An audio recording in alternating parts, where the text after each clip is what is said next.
வாழ்க வையகம், வாழ்க வையகம், வாழ்க வளமுடன். குரு வாழ்க, குருவே துணை. எங்கே நிம்மதி என்ற தலைப்பில் இன்று நமக்கு சிந்தனை உரை வழங்குவதற்காக உலக சமுதாய சேவா சங்கத்தின் பேராசிரியர், பெருமதிப்பிற்கும் பேரன்பிற்கும் உரிய சாந்தி கோபால் அம்மா அவர்கள் திருச்சியிலிருந்து விண்ணலை வழியே நம்முடன் இணைந்துள்ளார்கள். அம்மா அவர்களை வாழ்க வளமுடன் என வாழ்த்தி வரவேற்கின்றோம்.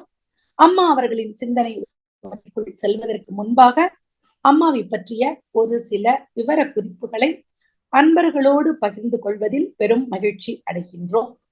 அம்மா அவர்கள் கடந்த 19 ஆண்டுகளாக மனவளக்கலையோடு தன்னை இணைத்துக் கொண்டு மிக சிறப்பாக குரு சேவை செய்து வருகின்றார்கள். பிஹெச்இஎல் மனவளக்கலை மன்றம் திருச்சியில் மிக சிறப்பான ஒரு பொறுப்பில் இருக்கின்றார்கள்.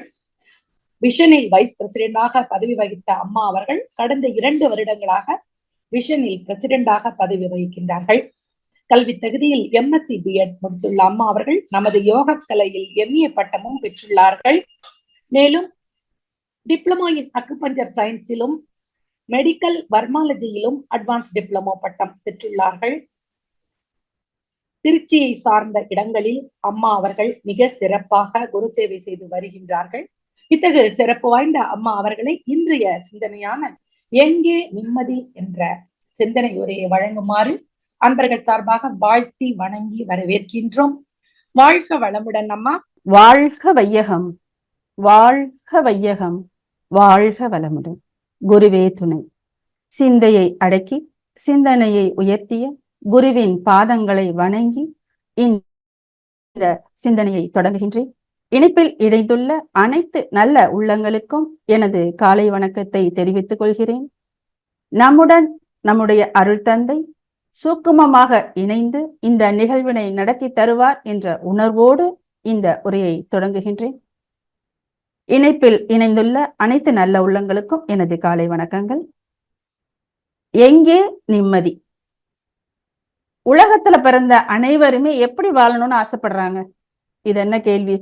எல்லாருமே இன்பமாகவும் நிம்மதியாகவும் வாழணும்னு தான் ஆசைப்படுவாங்க. எல்லாம் சரிதான். ஆனா அவங்க எல்லாராலும் எப்படி வாழ முடியுதா? இன்பத்தை தேடுகிறோம், கிடைக்கிறது துன்பமா இருக்கு. அதான் மகரிஷி சொல்றாங்க, மனிதனுடைய மனம் இன்பத்தை தேடுகிறது, ஆனால் அவன் செய்கின்ற செயல்கள் துன்பத்தை தர்ற மாதிரி இருக்கு. பொதுவா பாத்தீங்கன்னா நம்ம தவறு அப்படின்னு தெரியாமலே தவற செய்திடும். பெரும்பாலும் சூழ்நிலையாலும் பழக்கத்தாலும் உந்தப்பட்டு ஒரு செயலை செய்யும் போதுதான் நமக்கு தவறுனே தெரியறது இல்லை. ஆனா விளைவு துன்பமா வந்துருது. இப்ப அந்த காலத்துல இருக்கக்கூடிய வாழ்க்கை முறைக்கும் இப்ப இருக்கக்கூடிய வாழ்க்கை முறைக்கும் எவ்வளவு வேறுபாடு இருக்கிறது நமக்கு தெரியும். எவ்வளவு வேறுபாடு இருக்கு பாருங்க. அந்த காலத்துல டெக்னாலஜி வைஸாவும் சரி, எக்கனாமிக்கலாவும் சரி, பெரிய அளவுல முன்னேற்றம் இருந்துச்சுன்னு சொல்ல முடியாது இல்லையா? ஆனா வாழ்க்கை முறை சீராக இருந்தது. இப்போ உணவுன்னு எடுத்துக்கிட்டீங்களா, உணவு பாத்தீங்கன்னா ஆரோக்கியமான உணவு சாப்பிடுவாங்க. எந்த நேரத்துக்கு சாப்பிடுமோ சரியான நேரத்திற்கு சரியான அளவுல சாப்பிட்டாங்க. உறக்கம்னு எடுத்துக்கங்க, உறக்கம்னு எடுத்துக்கிட்டா சரியான நேரத்துக்கு தூங்கி சரியான நேரத்துக்கு எந்திரிச்சாங்க. உழைப்பு அப்படின்னு எடுத்துக்கங்க, அடுத்த ஊருக்கு போறதுனா கூட அவங்க என்ன பண்ணுவாங்க? நடந்து போவாங்க. மொத்தத்துல சொல்லணும்னா 5 அளவு முறையை காத்தாங்க. அது மாதிரி நீங்க எக்கனாமிக்கலா பாத்தீங்கன்னு சொன்னா ஷாப்பிங் அப்படின்னு சொன்னா வருஷத்துக்கு ஒரு வாட்டி எடுப்பாங்க. ஒரே வார்த்தையில சொல்லணும்னா தேவைகளை குறுக்கி கொண்டு மன நிறைவோடு நிம்மதியா வாழ்ந்தாங்க. இந்த காலத்துக்கு வாங்க, டெக்னாலஜி வைஸாவும் சரி எக்கனாமிக்கலாவும் சரி பெரிய அளவுல முன்னேற்றம் இருக்கு இல்லையா? டெக்னாலஜின்னு எடுத்துட்டோம்னா ஃபிங்கர் டிப்ஸ்ல இப்ப உலகத்தை கையில வச்சிருக்கோம். என்ன வாங்கணும் உடனே நம்மளால வாங்க முடியுது. அதே நேரத்துல எக்கனாமிக்கலா பாருங்க, பொருளாதாரம் அப்படிங்கிறது பெரிய அளவுல முன்னேறி இருக்கு.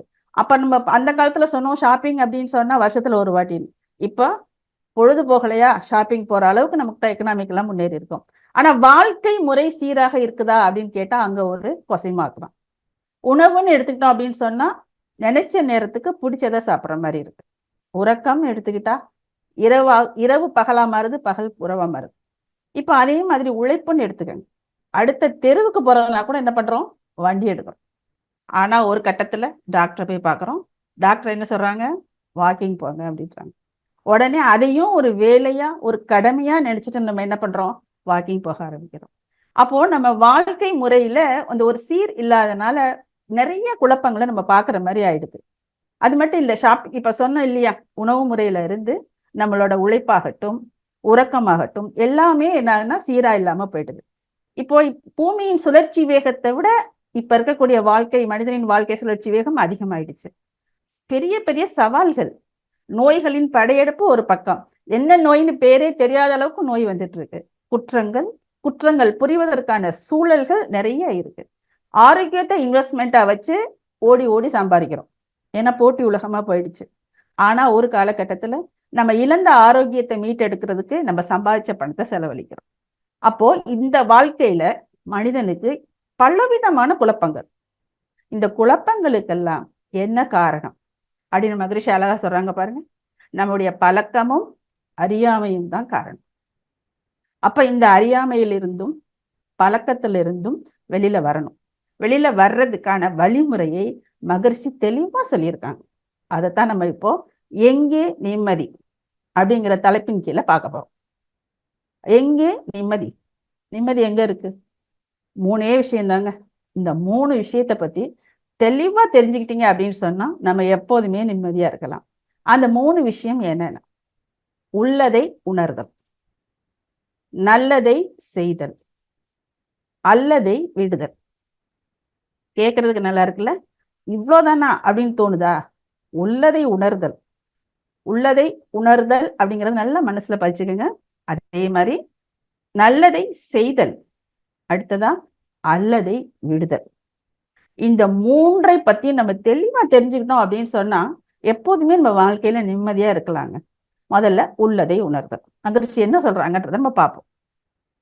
இப்போ இயற்கையிலேயே பாத்தீங்கன்னா 1000 அழகுகள் உள்ளது. அது மட்டும் இல்ல, 1000 நிம்மதிகள் நிறைந்து இருக்கு. மனிதன் என்ற உடல் தெய்வம் என்ற முழு முதற் பொருளிலிருந்து இதுவரை எத்தனை பரிணாமங்கள் வந்தனவோ அத்தனையிலையும் என்ன விதமான முன்னேற்றங்கள் இருந்துச்சோ எல்லாத்தையும் ஒன்று சேர்ந்து அமைக்கப்பட்ட உருவம் தான் மனிதன். ஒரே வார்த்தையில் சொல்லணும்னா பரிணாமத்தின் உச்சக்கட்டம் மனிதன். நம்ம எல்லாத்துக்கும் இது தெரியும். இப்ப இது பாத்தீங்கன்னா, இப்போ நம்மளோட உடல் அமைப்பாகட்டும் இயக்கமாகட்டும் இதை பார்த்தோம்னால ரொம்ப அதிசயமா இருக்கும். நீங்க ஒரு வார்த்தை எல்லாரும் கேள்விப்பட்டிருப்பீங்க, பாடி ஹீல்ஸ் இட் செல்ஃப். உடல் தன்னைத்தானே சரி செய்து கொள்ளும். எப்படிங்கிறது ஒரு சின்ன உதாரணத்து மூலம் பார்க்கலாம். இப்ப நம்ம போறப்ப தூசி பறக்குதுன்னு வச்சுக்கோங்க, உடனே நமக்கு என்ன வந்துடும்? உடனே அடுத்ததா ஒரு தும்மல் வந்துடும். ஏன் இந்த தும்மல் வருது? ஏன்னா அந்த தூசி நம்ம சுவாச குழாயில போகக்கூடாது அப்படிங்கிறதுக்காக தும்மல் வந்து அந்த தூசியை வெளியேற்று. அடுத்ததா நம்ம சாப்பிடும் போது அந்த உணவு துகள் நம்மளோட சுவாச குழாயில போயிடுச்சுன்னு சொன்னா புறையறதுன்னு சொல்லுவோம் இல்லையா, என்னாகும்? அதை வெளியேற்றாம நம்மளால சாப்பிடவே முடியாது. ஏன்னா அந்த சின்ன துகள் கூட உள்ள போகக்கூடாதுங்கிறதுல கவனமா இருக்கும். அடுத்ததா நமக்கு அதிகமா சளி பிடிச்சிருச்சு, நுரையீரல்ல கழிவுகளாக சளி தேங்கிடுச்சுன்னு வச்சுக்கோங்க, உடனே நம்ம உடலுக்கு ஒரு சூடை கொடுக்கும், ஃபீவர். அடுத்ததா இருமல் கொடுத்து அந்த சளியை வெளியேற்றுறதுக்கான வேலையை பார்க்க ஆரம்பிக்கும். இப்போ சாப்பிட்ற சாப்பாடு ஒத்துக்கொள்ளாத சாப்பாடாக இருந்ததுன்னா என்ன ஆகும்? அதை உடனே வெளியேற்றுறதுக்கு வாமிட்டாக வெளியேற்று. இது மாதிரி நம்ம உடல்ல எந்த ஒரு தேவையில்லாத பொருளையும் உடல் வச்சுக்காது, அது ஏதாவது ஒரு முறையில அதை வெளியேற்றிடும். அது மட்டும் இல்லை, நமக்கு தெரியும், நம்ம சாப்பிட்ற சாப்பாடு 7 வகை தாதுக்களாக மாற்றப்படுகிறது. இதுவும் இயற்கையின் அதிசயம். அடுத்ததா விஞ்ஞானத்துல இன்னைக்கு என்னென்ன நுணுக்கங்கள்லாம் இருக்கோ அது எல்லாமே நம்ம உடம்புல இருக்குன்னு மகரிஷி சொல்றாங்க. அதுக்கு ஒரு உதாரணம், இப்போ கம்ப்யூட்டர்ல என்ன தேவையோ பதிஞ்சு வச்சிருவோம், அதை எப்ப தேவையோ அதை ஓப்பன் பண்ணி பார்ப்போம். இப்ப நம்ம இதுவரை பார்த்த அனுபவித்த எல்லா விஷயங்களுமே கருமையத்துல பதிவா இருக்கு. நம்ம எப்ப நினைக்கிறோமோ அப்ப அதை வெளியில கொண்டு வர முடியும். அந்த அளவுக்கு அற்புத சக்தி வாய்ந்தவன் தான் மனிதன், இல்லையா? இது நம்ம எல்லாருக்கும் தெரியும். இப்போ நம்ம இயற்கையிலே நம்ம கிட்ட வந்து அற்புதமான ஆற்றல் இருக்கு மனிதன்ட்ட. இயற்கை வளங்களை வாழ்க்கை வளங்களாக மாற்றி அனுபவிக்கக்கூடிய சக்தி மனிதனிடம் மட்டும்தான் இருக்கு. அது மட்டும் இல்லைங்க, இயற்கையாகவே மனிதன் அமைதியாக வாழக்கூடிய ஒரு பொட்டன்ஷியல் இருப்பு மனிதனிடம் இருக்கு. அது மட்டும் இல்லை, ஒரு ப்ராவிடன்ஸ்னா என்னன்னு கேட்டீங்கன்னா, productive care of nature or God as a spiritual energy. நல்லா தெரிஞ்சுக்கோங்க, ப்ரொடக்டிவ் கேர் ஆஃப் நேச்சர் எப்படி இருக்கு நம்ம கிட்ட? ஸ்பிரிச்சுவல் எனர்ஜி, ஆன்ம பலம் அப்படின்னு சொல்லுவாங்க இல்லையா ஒரு வார்த்தை. எல்லாரும் கேள்விப்பட்டிருப்பீங்க. அப்ப அந்த ஆன்ம பலம் நம்ம கிட்ட இருக்கு. அது மட்டும் இல்ல, இறைநிலையில் என்னென்ன தன்மைகள் உள்ளதோ அது எல்லாமே மனிதனிடமும் இருக்கு. ஏன்னா இறைநிலையிலிருந்து நம்ம வந்திருக்கோம். இப்ப இறைநிலையில் என்ன இருக்கு? பூரணம், வேகம், விவேகம்.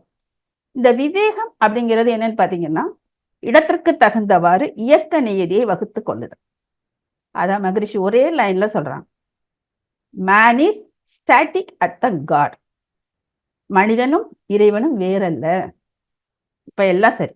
இயற்கையிலும் இயற்கையாகவே நம்ம கிட்ட அற்புதமான எனர்ஜி இருக்கு, சக்தி இருக்கு. நம்மை சுற்றியும் இயற்கையில் அநேக சக்திகள் இருக்கு. இது எல்லாத்தையுமே பயன்படுத்தி நிச்சயமாக நம்மால் வாழ்க்கையில் எதையும் சாதிக்க முடியும், அமைதியாகவும் வாழ முடியும். ஆனா இங்க ஒரே ஒரு விஷயம் நம்ம புரிஞ்சுக்கணும். இப்போ அந்த சக்தியை பயன்படுத்தினால் நம்ம வாழ முடியும்னு சொல்றோம். முதல்ல நம்ம கிட்ட அந்த சக்தி இருக்குங்கிறது நமக்கு தெரியணுமா வேண்டாமா? ஏன்னா ஒரு பொருளை பயன்படுத்தணும் அப்படின்னு சொன்னா அந்த பொருள் நம்ம கிட்ட இருக்குங்கிறது நமக்கு முதல்ல தெரியும். சரியா? சரி. அடுத்ததா அந்த பொருளை எப்படி பயன்படுத்துறதுங்கிறத நமக்கு தெரியணும். ஓகே, பயன்படுத்த தெரிஞ்சாலும் இப்ப பொருள் நம்ம கிட்ட இருக்குன்னு தெரியும், பயன்படுத்தவும் தெரியும்.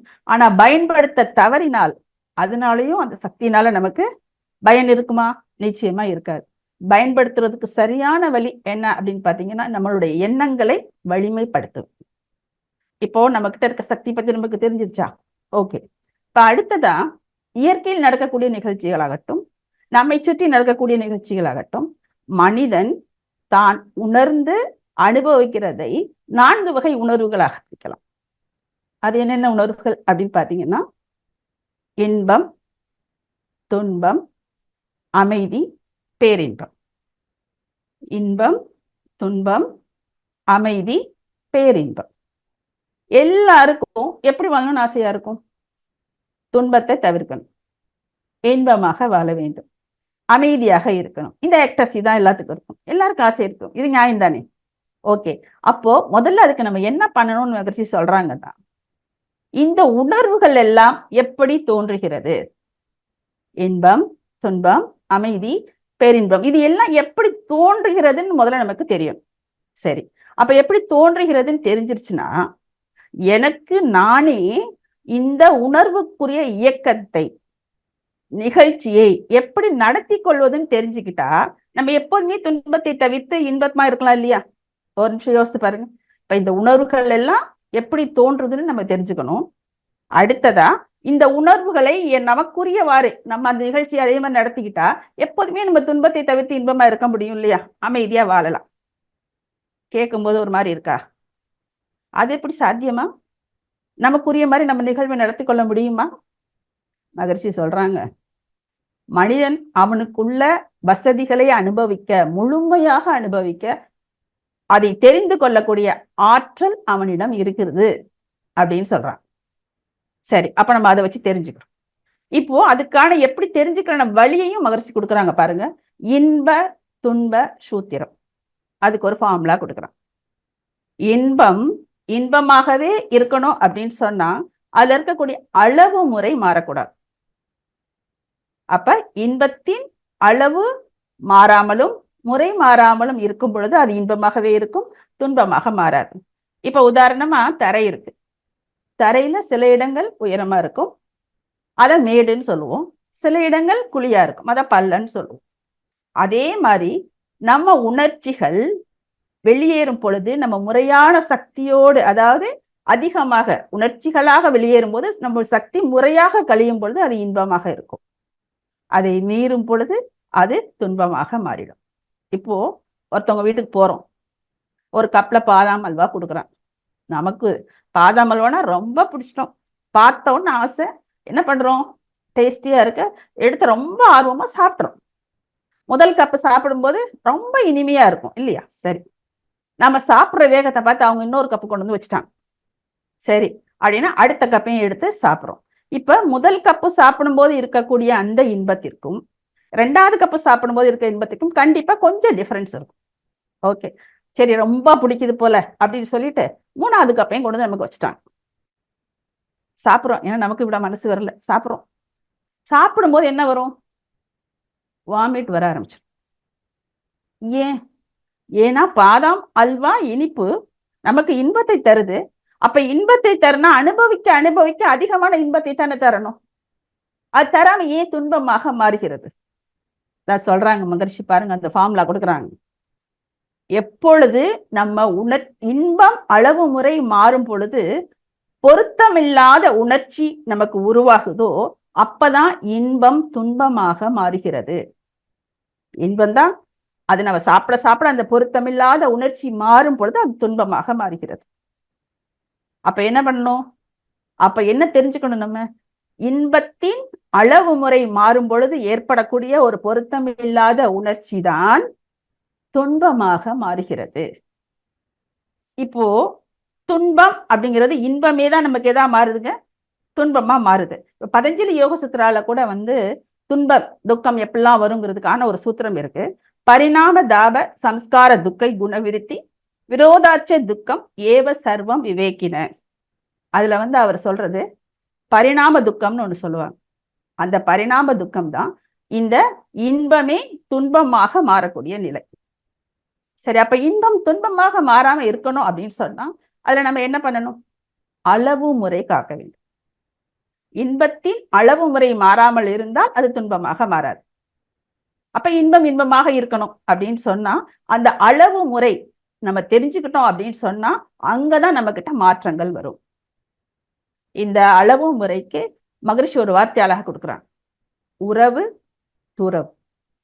இப்ப நம்ம வாழ்க்கையில பாத்தீங்கன்னா வேண்டிய மக்களாகட்டும் பொருள்களாகட்டும் செயல்களாகட்டும் நம்ம தொடர்பு கொள்ளதான் முடியும், தொடர்பு கொள்ளதான் வேணும், ஏன்னா வாழணும் இல்லையா? அந்த தொடர்பு கொள்றது உறவு. அந்த அளவை வரையறுக்கணும் பாத்தீங்களா, அது துறவுன்னு சொல்றான். இப்போ அண்டாமல் அகலாமல் தீக்காய்வார் போல அப்படின்ற ஒரு குறள் இருக்கு.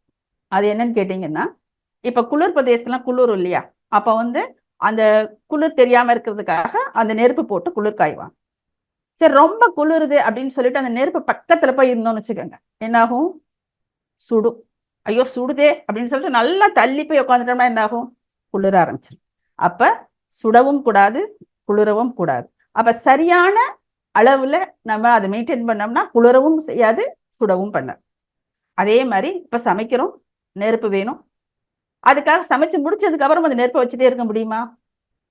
அதே மாதிரி இன்னொரு உதாரணம், நம்ம சாப்பிட்றோம், பசிக்குது, சாப்பிட்றோம், நமக்கு ஜீரணமாகிற அளவுக்கு தான் நம்மளால சாப்பிடணும். அதுக்கு மேல ஆசைப்பட்டு சாப்பிட்டோம்னா விளைவு எதுவா மாறிடும்? துன்பமா மாறிடும். அப்ப இந்த அளவு முறையை காக்கிறதுக்கு நம்ம என்ன பண்ணணும்? விழிப்பு நிலை வேணும்னு சொல்றான். விளைவு அறிந்த விழிப்பு நிலை. இப்ப இந்த விளைவு அறிந்த விழிப்பு நிலைக்கு இன்னொரு பேர் சொல்றாங்க மகரிஷி, திரிகால ஞானம். ஞானம் அப்படின்னு சொன்ன உடனே அதை மகரிஷின்னு சொல்றாங்க. ஞானம்னு பெரிய பெரிய மகரிஷிகளுக்கு தான் வரும்னு நினைக்காதீங்க. ஞானம்ங்கிறது பெரிய விஷயம் இல்லை, உணர்ந்து செயலாற்றுவது. இப்ப நம்ம ஒரு விஷயத்துல என்ன சொல்லணும்னு முடிவு எடுக்கிறது அறிவு. எப்படி சொல்லணும் அப்படின்னு சொல்றது நம்மளோட தீர்மானிக்கிறது நம்மளுடைய மனோபாவம். எவ்வளவு சொல்லணும் அப்படிங்கிறத தீர்மானிக்க நம்மளுடைய திறமை. சொல்லலாமா வேண்டாமா அப்படின்னு முடிவு எடுக்கிறது நம்முடைய ஞானம். அப்ப நம்ம உணர்ந்து ஒவ்வொரு விஷயத்தையும் உணர்ந்து பண்றதுதான் ஞானம்.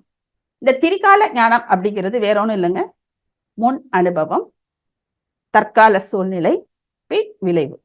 இது மூன்றையும் நாம் எந்த செயலை செய்தாலும் இந்த மூன்றையும் அதோட இணைச்சு செய்யறப்போ அதுதான் விழிப்பு நிலை. இப்ப உதாரணத்துக்கு ஒரு கணவர் கடைக்கு போய் ஜாமான் வாங்கிட்டு வர்றாங்க. வீட்டுல சொல்லி விடாத ஜாமான், தேவையில்லாத ஜாமான் வாங்கிட்டு வந்துட்டாங்க. பார்த்தோன்னா மனைவி என்ன செய்வாங்க? நான் சொன்னேனே, ஏன் இதை வாங்கிட்டு வந்தீங்கன்னு அங்க ஒரு ஆர்குமெண்ட் ஓடும். அப்போ ஒரு பிரச்சனை ஆயிடும். அதே சூழ்நிலை மீண்டும் வருது. வர்றப்போ பாக்குறாங்க, பார்த்த உடனே திருப்பி நம்ம கேட்போமா?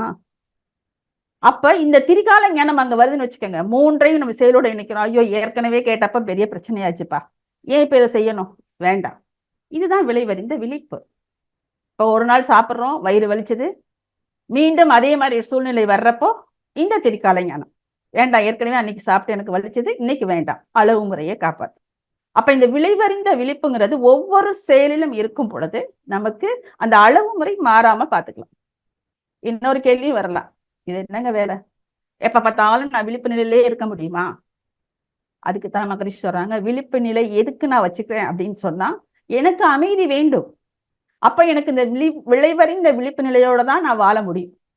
இன்னொன்னு, நாம் தொடர்பு கொள்ளும் மக்களாகட்டும், பொருளாகட்டும், செயலாகட்டும், அதுல இயற்கையாகவே அமைந்துள்ள இனிமை கெடாத அளவுக்கு நம்ம தொடர்பு கொண்டால் அது நிச்சயமாக நமக்கு இனிமையாக இருக்கும். இப்ப இன்னொன்னு, ஜீவகாந்தம். ஜீவகாந்தம் மாற்றம் பெறும் பொழுதுதான் நமக்கு உணர்வுகள் உண்டாகிறது. அதாவது பஞ்சதன் மாத்திரைகள் சொல்லுவாங்க இல்லையா, அழுத்தம், ஒலி, ஒளி, சுவை, மனம், இது 5ம் தான் உணர்ச்சிகள்னு சொல்றாங்க. அதே மாதிரி உணர்ச்சிகள் தோன்றும் பொழுது ஜீவகாந்தம் செலவும் ஆகும். இப்போ நம்மளுடைய உடல் இயக்கம், மன இயக்கத்துக்கு 100 யூனிட் ஜீவகாந்தம் இருக்குன்னு வச்சுக்கோங்க. அதை தாண்டி நம்மளோட நல்ல செயல்கள்னால, அதாவது நல்ல இயக்கம் அப்படிங்கிறது மெடிடேஷன், அடுத்ததா விழிப்பு நிலையில இருந்து பாதுகாத்து வச்சிருக்கும். இந்த மாதிரி நேரத்துல கொஞ்சம் சர்ப்ளஸா கூட ஜீவகாந்தம் நம்ம கிட்ட இருக்கும். அப்ப அந்த சர்ப்ளஸா கூட இருக்கிறப்போ அது என்ன நினைக்கும்னா வெளியேறதான் துடிக்கும். வெளியேறும் அப்படிங்கிறப்ப நம்ம புலன்கள் வழியாக தான் வெளியேற முடியும். அப்ப அந்த சர்ப்ளஸா இருக்கிறது புலன்கள் வெளியேறும் பொழுது இன்பமாக இருக்கும். இப்ப சர்ப்ளஸ் முடிஞ்சிருச்சு, நம்ம இருப்புல இருந்தே கையை எடுத்து வெளியேறுச்சுன்னு சொன்னா அது துன்பமாக மாறும். உதாரணத்துக்கு நம்ம டிவி பார்க்குறோம், நல்லா இன்ட்ரெஸ்டா பார்த்துட்டு இருக்கோம். ஒரு கட்டத்துல இப்ப சர்ப்ளஸ் காலி ஆயிடுச்சு அப்படின்னு சொன்னா கண்ணு எரிய ஆரம்பிச்சு. அப்ப என்ன பண்ணணும், நம்ம இருப்புல இருந்து எடுக்குதுன்னு தெரிஞ்சுக்கிட்டு விழிப்பு நிலையோட நம்ம பார்க்கறத நிறுத்தணும். அப்படி இல்லாம மீண்டும் மீண்டும் பார்த்தோம்னா அது தலைவலி அப்படிங்கிற நமக்கு ஒரு துன்பத்தை கொடுக்கும். அப்போ ஜீவகாந்தத்தை நம்ம எந்த அளவுக்கு பாதுகாக்கிறோமோ அதே மாதிரி அதனுடைய அளவு முறையை மெயின்டைன் பண்ணுறோம். அப்பதான் நமக்கு இன்பமாக இருக்கும். அடுத்ததா, இப்போ இன்பம், துன்பம், இது ரெண்டுமே மாத்தி மாத்தி வந்துட்டே இருக்குன்னு வச்சுக்கோங்க. சரி, துன்பம் வராம அளவு முறையை மெயின்டைன் பண்ணி இன்பமா இருக்கும். இப்படி உணர்வுகளிலே இருக்கிறப்போ அமைதி அங்க இருக்குமா? இப்போ ஒரு ஸ்கிரீன்ல படம் ஓடுது, படம் ஓடிட்டு இருக்கும் போது நமக்கு ஸ்கிரீன் தெரியுமா? தெரியாது இல்லையா? படத்தை நிறுத்தினாதான் ஸ்கிரீன் தெரியும். அதனால இன்பமும் துன்பமும் எப்ப பேலன்ஸா இருக்கோ அப்பதான் அங்க அமைதி வரும். நல்லா புரிஞ்சுக்கணும், இன்பமும் துன்பமும் பேலன்ஸா இருக்கும்போது நமக்கு அமைதி கிடைக்கும். அமைதி வந்தால்தான் அங்கு அறிவு சிந்தனைக்கு தயாராகும். எப்படி ஆகும்? எங்க இருந்து வந்திருக்கும்? இயற்கையின் மதிப்பு, நம்முடைய மதிப்பு, நம்மள்கிட்ட என்ன ஆற்றல் இருக்கிறது, நாம் பிறவியின் நோக்கம் என்ன, இதெல்லாம் சிந்திக்கக்கூடிய வாய்ப்பு அமைதியில தான் கிடைக்கும். அப்ப நம்ம என்ன பண்ணணும்? இன்பத்தையும் துன்பத்தையும் எந்த அளவுக்கு மெயின்டைன் பண்றோமோ பண்ணி அமைதியை அனுபவிக்கணும். அது இன்னொன்று மகரிஷி சொல்றாங்க, எல்லாருக்கும் அமைதி கிடைக்காம இருக்கா? நிச்சயமா கிடைக்குது. கிடைக்கிறப்ப என்ன பண்றோம்? நம்மளால சும்மா இருக்க முடியல. கொஞ்ச நேரம் சும்மா இருந்துட்டா யார்ட்டையாவது பேசுவோமா, இல்லை ஏதாவது வேலையை செய்வோமா? அப்படிதான் நம்ம நினைக்க தோணுது இல்லையா? ஒரு என்கேஜ்மெண்ட் அப்படிங்கிறது புலன்கள் மூலமாக நம்ம என்கேஜ்மெண்ட் பண்றோம். அந்த என்கேஜ்மெண்ட் மகரிஷி பண்ணலாம், அது என்டர்டைன்மெண்டா கூட இருக்கலாம், ஆனால் அது என்லைட்மெண்டாக இருக்கணும்னு சொல்றாங்க. என்லைட்மெண்ட் அப்படின்னு சொன்னீங்கன்னா ஹையர் ஸ்டேட் ஆஃப் நாலேஜ்.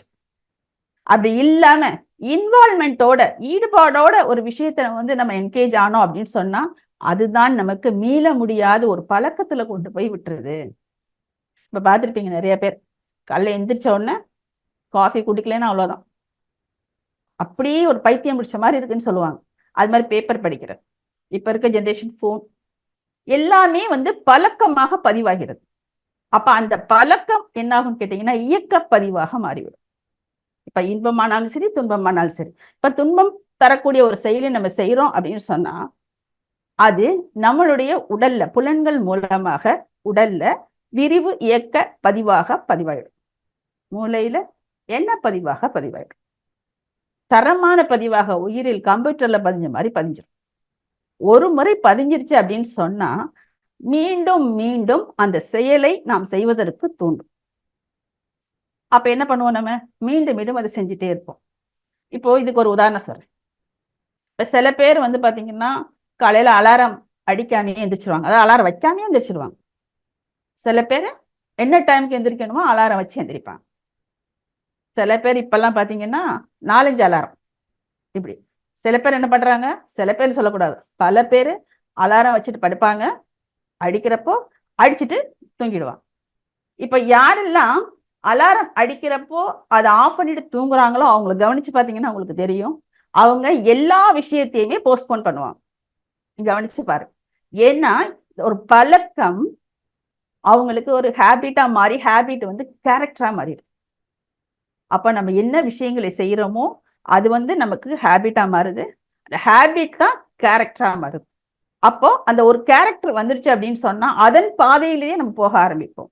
இப்ப மகரிஷி சொல்றாங்க, இப்ப நமக்கு தெரிஞ்ச விஷயம், நான் எப்போதும் இன்பமா தான் இருக்கணும், அமைதியா இருக்கணும், இது தெரியுது இல்லையா? அப்போ நாம் செய்கின்ற செயல்களை, நம்மளுடைய அறிவை, மன ஆற்றலை, உடல் ஆற்றலை ஆக்கத்துறையில் செலுத்தி நமக்கும் பிறருக்கும் நன்மை செய்யற மாதிரி இருக்கும். அந்த மாதிரி விழிப்பு நிலையில இருந்து ஒவ்வொரு செயலையும் செய்ய ஆரம்பிச்சோம்னா என்ன ஆகும்? அதுவும் நம்மளோட பழக்கமா மாறும் இல்லையா? அந்த பழக்கம் தான் நம்மளோட தன்மையா மாறும், அது கேரக்டரா மாறும். இப்ப சில பேருக்கு சந்தேகம் வரலாம், நானும் எவ்வளவோ போராடுறேங்க, விழிப்பு நிலையில தான் பண்றேன், என்னால முடியலையே, இதுக்கு என்ன காரணம்? அதுக்கும் மகரிஷி விளக்கம் கொடுக்கிறாரு பாருங்க. வினை தொடர், அதான் கேபிட்டல். நம்ம எல்லாருக்கும் அந்த ஒரு கேபிட்டல்ல வந்திருக்கு இல்லையா, வினை தொடர். சஞ்சித கர்மம் நம்மளுடைய முன்னோர்கள்ட்ட இருந்து நமக்கு வந்தது. சஞ்சித் அப்படின்னு சொன்னா மூட்டை, மூட்டை மூட்டையா நம்ம வினைகளை கொண்டு வந்துடும். அதான் சில குழந்தைகள் கூட தவறு செய்வாங்க, பார்த்திருப்பீங்க, சில செயல்களை செய்வாங்க. அதுக்கு காரணம் இந்த சஞ்சித கர்மம் தான். அதோட இன்னொன்னு என்ன செய்யறது, நாம் பிறந்திலிருந்து இன்று வரை தெரிஞ்சோ தெரியாமலோ செஞ்ச செயல்கள், பிராரப்த கர்மம். இது ரெண்டும் சேர்ந்துதான் ஒரு மனிதனுடைய தன்மையை நிர்ணயிக்கிறதுன்னு சொல்றாங்க. இந்த ரெண்டு கர்மம் எப்படி இருக்கோ அதுக்கு கொஞ்சம் கூட மேலையும் போகாது, கீழையும் போகாது. உடல் ஆரோக்கியமாகட்டும், மன ஆரோக்கியமாகட்டும், வாழ்க்கையில் இனிமையாகட்டும், எல்லாமே இதை ஒட்டி தான் வரும். அது மட்டும் இல்ல, எப்பெல்லாம் வந்து இந்த இரண்டு வினைகளும் சேர்ந்து சந்தர்ப்ப சூழ்நிலைக்கு ஏற்றவாறு ஏதாவது ஒரு செயல், அதாவது என்ன ஆர்வம், செயல் ஆர்வம்னு சொல்றாங்க, நம்ம செய்ய சொல்லி தூண்டிகிட்டே இருக்கும். அப்ப அது வந்த உடனே நம்ம உடனே அந்த செயலை செஞ்சிட்டோம்னு வச்சுக்கோங்க, அது என்ன ஆயிடும், நமக்கு மீண்டும் பழைய பதிவை ஆழப்படுத்தி விடும். அதான் என்ன சொல்றாங்கன்னா மகரிஷி, வருதா ஒரு எண்ணம் வருது, அது என்ன மாறுதல் பயிற்சி கொடுத்துருக்காங்களா, நமக்கு எண்ணம் வருது, இந்த எண்ணம் என்னோட பதிவில் இருந்து வருதா, இந்த எண்ணம் செயலானால் விளைவு எப்படி இருக்கும், நல்லதோ கெட்டதோ சிந்திச்சு ஆராய்ச்சி பாருங்கன்னு சொல்றாங்க. அதாவது குயிக் இன்சைட் ஆஃப் மைண்ட், நுண் மான் நுழை புலன் அப்படின்னு சொல்லுவாங்க இல்லையா, ஊடுருவி அறியத்தக்க அறிவு. அப்ப அந்த எண்ணம் வந்த உடனே அந்த திரிகால ஞானம் சொன்ன பாருங்க, past experience, present circumstance, future result, இதோட சேர்த்து இந்த எண்ணம் சமுதாயத்துக்கு நல்லதா இல்ல இயற்கை விதியை மீறுதா, இது எல்லாத்தையும், ஏன்னா நம்ம வாழ்க்கையே தான் சமுதாயம் இயற்கை, இது மூன்றோட தான் இணைஞ்சிருக்கு. இந்த எண்ணம் செயலாகலாமா அப்படின்னு ஒரு விழிப்பு நிலையோட இருந்து ஒரு முடிவு எடுத்தோம் அப்படின்னு சொன்னா நம்ம என்ன பண்ண மாட்டோம், அந்த அடுத்த ஆகாமிய கர்மத்துக்கு இடம் கொடுக்க மாட்டோம். அப்ப இந்த மாதிரி தொடர்ந்து நம்ம பழக்கத்தை கொண்டு வர்றப்போ ஒரு 10 நாளைக்கு ஒரு பழக்கம், தேவையில்லாத பழக்கம் போகுதுன்னா தொடர்ந்து நம்ம கிட்ட இருந்து தேவையில்லாத விஷயங்கள் ஒன்னொன்னா போக ஆரம்பிச்சு. அது மட்டும் இல்ல, இப்ப சஞ்சித கர்மம், பிராரப்த கர்மம், இதுல இருக்கக்கூடிய குற்றங்களை எல்லாம் நீக்கி நல்லதை மட்டுமே நம்மால் எடுத்துக்கொள்ள முடியும்னு சொல்றாங்க. ஏன்னா இன்று ஆகாமிய கர்மம் நாளைக்கு நம்மளோட பிராரப்த கர்மமா மாறிடுது. நம்மளோட பிராரப்த கர்மம் நம்மளோட குழந்தைகளுக்கு சஞ்சித கர்மமா மாறிடுது. இப்ப இந்த விழிப்பு நிலை நமக்கு வேணுங்கிறான். இதுக்குத்தான் வினைப்பதிவு களைதல்னு ஒரு விஷயம் கொடுக்குறான். இப்ப இதெல்லாம் நமக்கு தெரிஞ்சிருச்சு. அப்போ சிந்திச்சு திட்டமிட்டு செயல் பழக்கமும் அறிவு பழக்கமும் கொண்டு வரணும்ன்றாங்க. ஒரு செயலை செய்யும் போது அதை எப்படி பண்ணணும், அறிவுபூர்வமாக சிந்திச்சு. இப்ப செயல் பழக்கமும் அறிவு பழக்கமும் கொண்டு வந்தாதான் மனிதனுடைய மனதை மாற்ற முடியும். இல்லைன்னா அதை மாற்றவே முடியாது. ஏன்னு கேட்டா மீண்டும் மீண்டும் மனசு எதுல போகும், பழசுலயே தான் போகும். ஏன்னா நம்ம தலைமுறை தலைமுறையாக பதிவுகளை கொண்டு வந்துரும். அது அப்பப்ப எழுச்சி பெற்று நம்மளை வந்து ஒரு செயலை செய்ய சொல்லி தூண்டிட்டே இருக்கும்.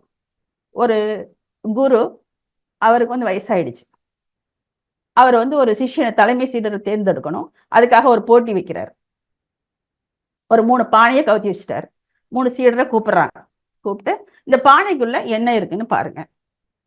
முதல் சீடன் வந்தாரு, பானை கவுத்தி இருக்கிறனால என்ன நினைச்சுட்டாரு, உள்ள ஒண்ணும் இல்லை அப்படின்னு சொல்லிட்டு போயிட்டார். 2வது சீடர் வந்தார். பானையை எடுத்து ஒரு சந்தேகத்துக்கு உள்ள கையெல்லாம் விட்டு பார்த்தாரு, ஒண்ணும் இல்லையே அப்படின்ட்டு போயிட்டார். 3வது சீடர் வந்தார். எடுத்துட்டு இதுக்குள்ள காற்று இருக்கு அப்படின்னு சொன்னார். சரி, அப்ப 2வது போட்டி. அப்போ இந்த பானையில இருக்கக்கூடிய காற்றை வெளியே எடுக்கணும். அப்ப என்ன பண்ணலாம்? அப்ப முதல் சீடர் என்னால முடியாதுன்ட்டு போயிட்டாரு. 2வது சீடர் வந்தாரு. வந்து அந்த பானையை போட்டு உடைக்க போனாரு. அப்போ வேண்டாம் அப்படின்னு சொல்லி குரு நிறுத்திட்டார். 3வது சீடர் ஒரு பக்கெட்ல தண்ணி கொண்டு வந்தாரு. கொண்டு வந்து பானைகளை ஊத்திட்டார். இப்ப என்ன நடக்கும்? அப்போ தண்ணியை ஊத்துறப்ப ஆட்டோமேட்டிக்கா அந்த பானையில இருக்க காத்து வெளியில போயிடுது. இப்ப அதே மாதிரிதான் நாம் மீண்டும் மீண்டும் விழிப்பு நிலையோடு நல்ல விஷயங்களை, நல்ல செயல்களை மேல்பதிவாக போட போட போட ஆட்டோமேட்டிக்கா உள்ள இருக்கக்கூடிய தேவையில்லாத விஷயங்கள் வெளியில போயிடும். இப்ப காலச்சக்கரத்தின் சுழற்சி இருக்கு இல்லையா, கால சுழற்சி, அதை வச்சு ஒரு யுகங்களாக பிரிச்சாங்க காலத்தை.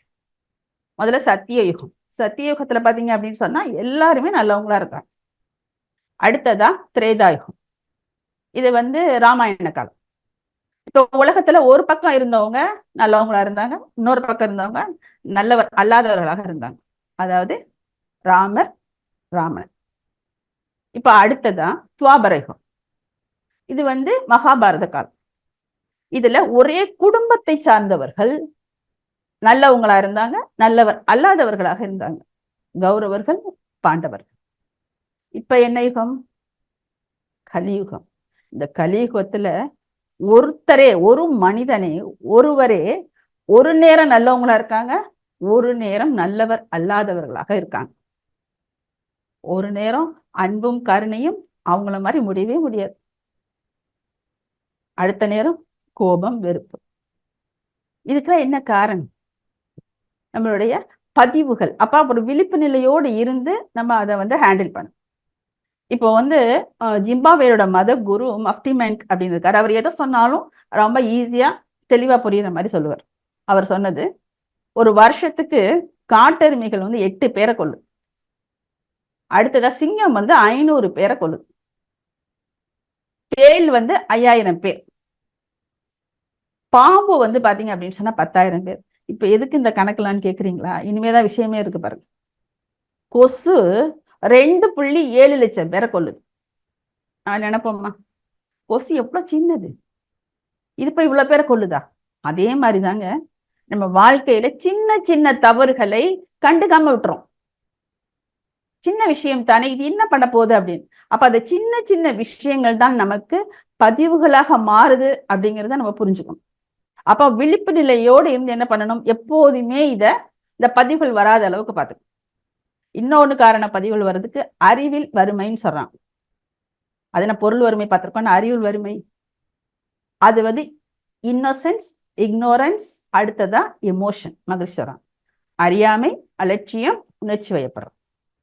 இப்ப அறியாமை அப்படிங்கிறது ஜென்ரலா குழந்தைங்களுக்கு. அறியாமை அப்படின்னா இந்த செயலை செஞ்சா இந்த விளைவு வராது, வர்றது தெரியாது, அதுதான் அறியாமை. மன வளர்ச்சி குன்றியவங்களும் குழந்தைங்களுக்கும் இது சரியாகும். இக்னோரன்ஸ், அலட்சியம். இந்த செயலை செஞ்சா இந்த விளைவு வருங்கிறது நமக்கு தெரியும், தெரிஞ்சே செய்யறோம்னு வச்சுக்கோங்களேன், அதுதான் அலட்சியம்.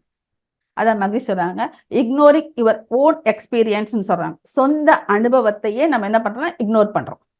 அப்ப அது எதுவா மாறும்? நிச்சயமா துன்பமா மாறும். இப்ப இன்னைக்கு சாப்பிட்றோம், ரொம்ப பிடிச்ச சாப்பாடு சாப்பிட்றோம், எல்லாத்தையும் நல்லா வயிறு ஃபுல்லா சாப்பிட்டாச்சு. அடுத்த நாள் சாயங்காலம் என்ன பண்ணுறது? அன்னைக்கு சாப்பிட்டா அன்னைக்கு ஈவினிங் வயிறு வலி. சே, இனிமே எப்படி இருந்தாலும்ப்பா நான் அளவுக்கு அதிகமா சாப்பிடவே மாட்டேப்பா அப்படின்னு ஒரு சங்கல்பம் எடுத்தோம். அதே மாதிரி மீண்டும் ஒரு நாள் சூழ்நிலை வரப்ப என்ன பண்ணுவோம்? அது அன்னைக்கு அது என்னவோ வயிற்றுல பிரச்சனை இருந்திருக்கலாம், வலி வந்துருச்சு. அதே மாதிரி இன்னைக்கு வருமா? பார்த்துக்கலாம்ப்பா, சாப்பிடுவோம்ப்பா அப்படின்னு சாப்பிட்டு மீண்டும் துன்பத்து வரும். இதே மாதிரி நிறைய உதாரணங்கள் நம்ம சொல்லலாம். அடுத்ததா பாத்தீங்கன்னா உணர்ச்சி வயம். இப்ப பாத்தீங்கன்னா உணர்ச்சிகளுக்கு அடிமையா நிறைய விஷயங்கள் நடக்குது. லேடிஸ் கோர்ஸ்க்கு ஒரு பொண்ணு வந்திருந்தாங்க. அவங்க அனுபவ உரையில சொன்னது, சண்டை வந்துருச்சுன்னா ஹஸ்பண்ட் அண்ட் ஒய்ஃபுக்கு நடுவுல ஹஸ்பண்ட் பாத்திரத்தை தூக்கி போட்டு உடைப்பாராம். இந்த பொண்ணு உடனே என்ன பண்ணுவாங்களாம், இது எங்க அம்மா வாங்கி கொடுத்த பாத்திரம், அதை நீ என்ன உடைக்கிறது, நான் உடைக்கிறேன்னு இவங்களோட உடைப்பாங்களாம். அப்ப மாத்தி மாத்தி உடைக்கிறப்ப அங்க தீர்வு என்ன இருக்கும்? ஏன்னா உணர்ச்சிகள். அப்ப அந்த ஈகோக்கும் விட்டு கொடுத்தலுக்கும் ஒரு நூலிலை தாங்க வித்தியாசம். ஒரு நூலிலை மேல வந்துட்டோம்னு சொன்னா ஈகோ, கீழே இறங்கிட்டோம்னா விட்டு கொடுத்த. அப்ப அந்த உணர்ச்சிக்கு அடிமையாகாம விட்டு கொடுக்குறப்ப ஆட்டோமேட்டிக்கா அங்க வந்து நமக்கு துன்பம் வராம பார்த்துக்கலாம். இப்ப இந்த உணர்ச்சி அப்படிங்கிறதுல இன்னொன்னு இருக்கு. இப்ப மனிதனுக்கு வந்து 4 சம்பத்துக்கள் மகரிஷி சொல்லுவாங்க. மகரிஷி இன்னொரு விஷயம் சொல்றாங்க, போலீஸ்காரங்கள்ட்ட போய் கேட்டு என்னென்ன குற்றங்கள் இருக்குன்னு கேட்கறத விட நம்ம கிட்ட கேட்டா நம்ம அதை விட அதிகமான குற்றங்கள் சொல்லுவோம். எல்லா குற்றத்தையுமே மொத்தமா வச்சு பார்த்தா அதுல ஒரே ஒரு விஷயம் தான் பின்னாடி இருக்கு. என்ன அப்படின்னு பாத்தீங்கன்னா அக்ரஷன், பிறர் வளம் பறித்த. இது ஒண்ணு மட்டும்தான் எல்லா குற்றத்துக்கும் காரணமா இருக்கும்னு சொல்றாங்க. இப்போ 4 சம்பத்துக்கள் அப்படிங்கிறது பொருள், புகழ், அதிகாரம், அதாவது செல்வாக்கு, புலனின்பம். இது 4 எல்லாத்துக்கும் வேணும் தான். இப்ப பொருள் வேணும், புகழ் அப்படிங்கிறது நம்ம மற்றவங்களுக்கு செஞ்ச நல்ல செயல்கள்னால கிடைக்கக்கூடிய விஷயம். அடுத்ததா செல்வாக்கு. இப்போ நம்மளோட செயலுக்கு நோக்கத்துக்கு எத்தனை பேர் நமக்கு ஒத்துழைப்பு கொடுக்குறாங்களோ அதுதான் நம்மளுடைய செல்வாக்கு. இது வந்து பணத்தால வாங்க முடியாது, நம்மளோட அறிவாலும் சேவையாலும் தான் வாங்க முடியும். அடுத்ததா புலனின்பம், உலக இன்பத்தை அனுபவிக்க புலனின்பம். இந்த 4ம் நம்மளோட அறிவால நம்மளா செயல்பட்டு சேர்த்துக்கணும். அது இல்லாம அடுத்தவங்கள்ட்ட இருக்கிறதே நமக்கு வேணும்னு நினைச்சோம்னா அங்க என்ன கிடைக்கும்? இன்பம் கிடைக்குமா, துன்பம் கிடைக்குமா? நிச்சயமா துன்பம் தான் கிடைக்கும். அதான் மகரிஷி சொல்றாங்க, உங்ககிட்ட எவ்வளவு இருக்குன்னு பாருங்க. 4 சம்பத்துல உங்ககிட்ட எவ்வளவு இருக்குன்னு பாருங்க.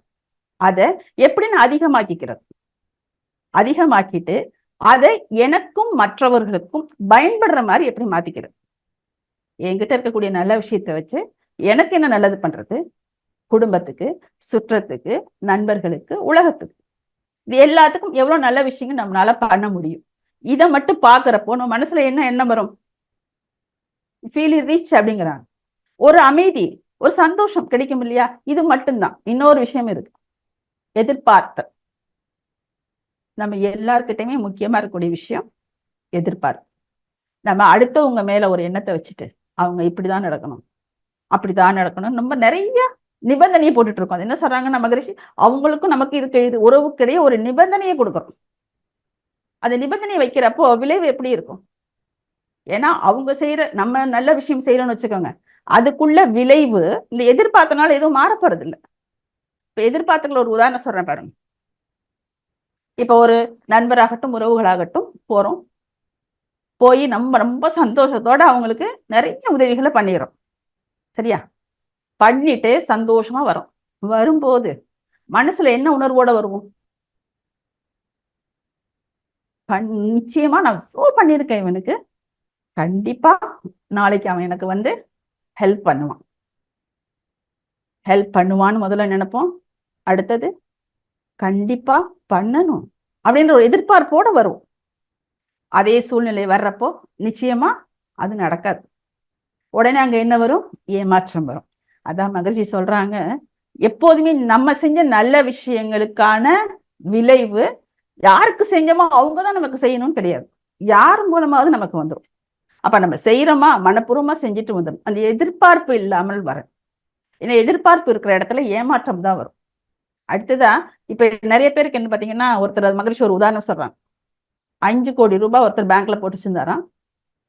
அவர் 4 வீடு இருக்கு, இருந்தாலும் அந்த அடுத்த தெருவில் ஒரு வீடு விலைக்கு வருது. உடனே என்ன செய்யறாரு?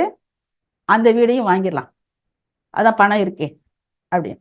இப்ப ஏன் வந்து போதும்ன்ற எண்ணம் இல்லாம மீண்டும் மீண்டும் வாங்கணும்னு ஒரு எண்ணம் வருது?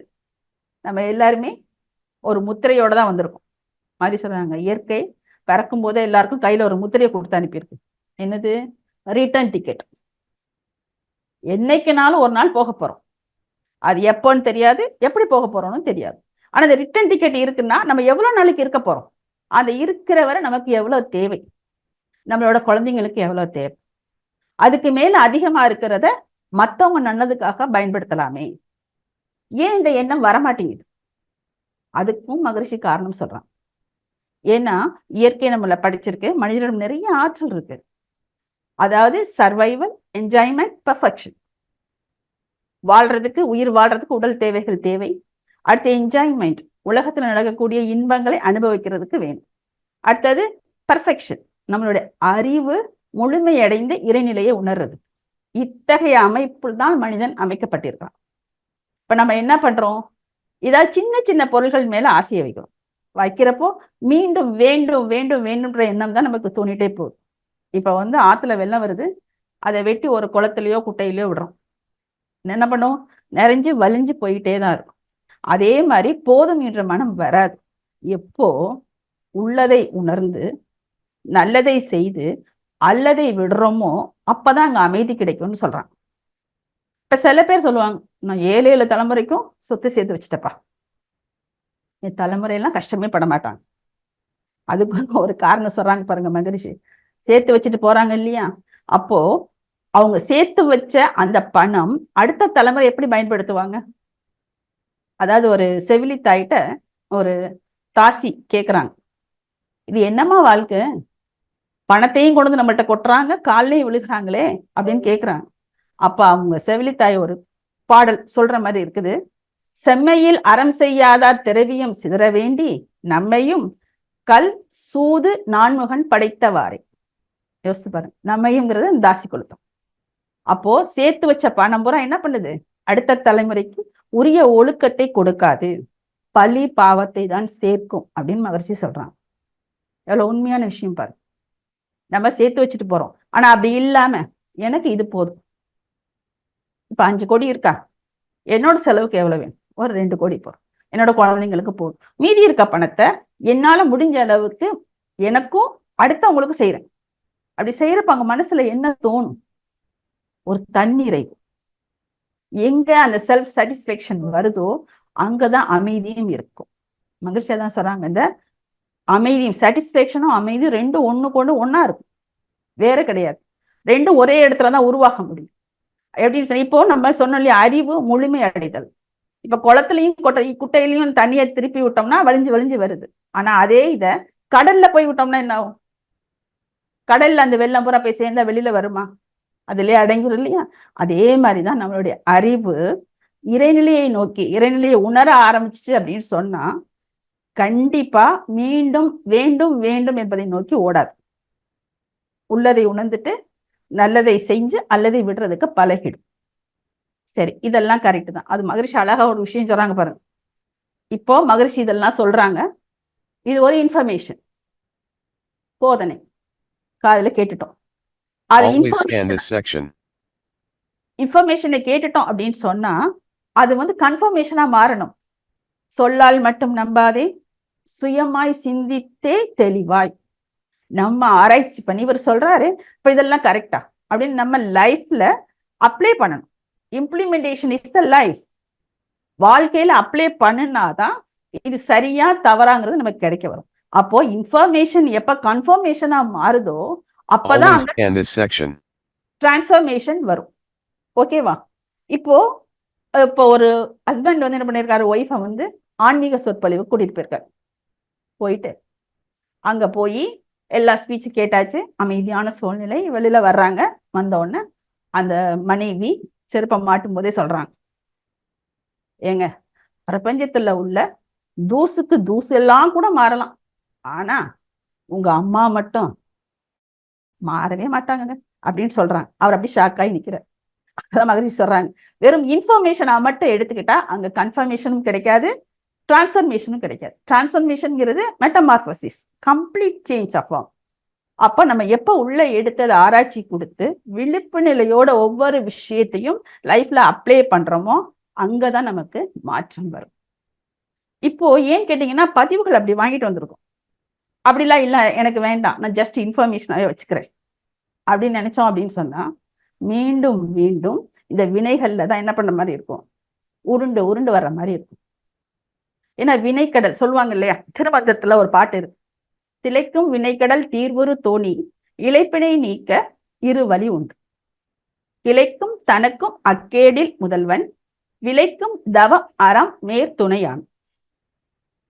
இப்போ திளைக்கும் வினைக்கடல் தீர்வுறு தோணி, அப்ப வினைக்கடலை தெளிச்சிட்டு இருக்கோம். அங்க நீந்தி நீந்தி மகிழ்ச்சி சொல்றாங்க, நீந்தி நீந்தி நமக்கு என்ன ஆகுதாங்க, சக்தியே இல்ல, போராட முடியல, வெளியில வர முடியல. அப்ப இளைப்பினை நீக்க இரு வழி உண்டு, வெளியில வர்றதுக்கு 2 வழி இருக்கு. கிளைக்கும் தனக்கும் அக்கேடில் முதல்வன். அந்த வழினால நமக்கும் சரி, நமக்கு அடுத்து வரக்கூடிய சந்ததிகளுக்கும் சரி எந்த பிரச்சனையும் இருக்காது. அது என்ன? விளைக்கும் தவம் அறம் வேர்த்துணையாகும். தவமும் அறமும் எப்படி தவம் பண்றப்ப எப்படி நம்ம என்னாகும்? இப்போ நம்மளோட பதிவுகள் ஸ்ட்ராங்கா உட்கார்ந்துருக்கு. அப்ப நம்ம திருப்பி திருப்பி ஸ்டிமுலேட் பண்ணிட்டே இருக்கும். நம்மளும் விழிப்பு நிலையோடு இருந்து ஒவ்வொரு விஷயமாக அதை கரெக்ட் பண்ணிட்டே வரோம். அத சொல்லுவாங்க, ஒரு மரம் இருக்குன்னு வச்சுக்கோங்க.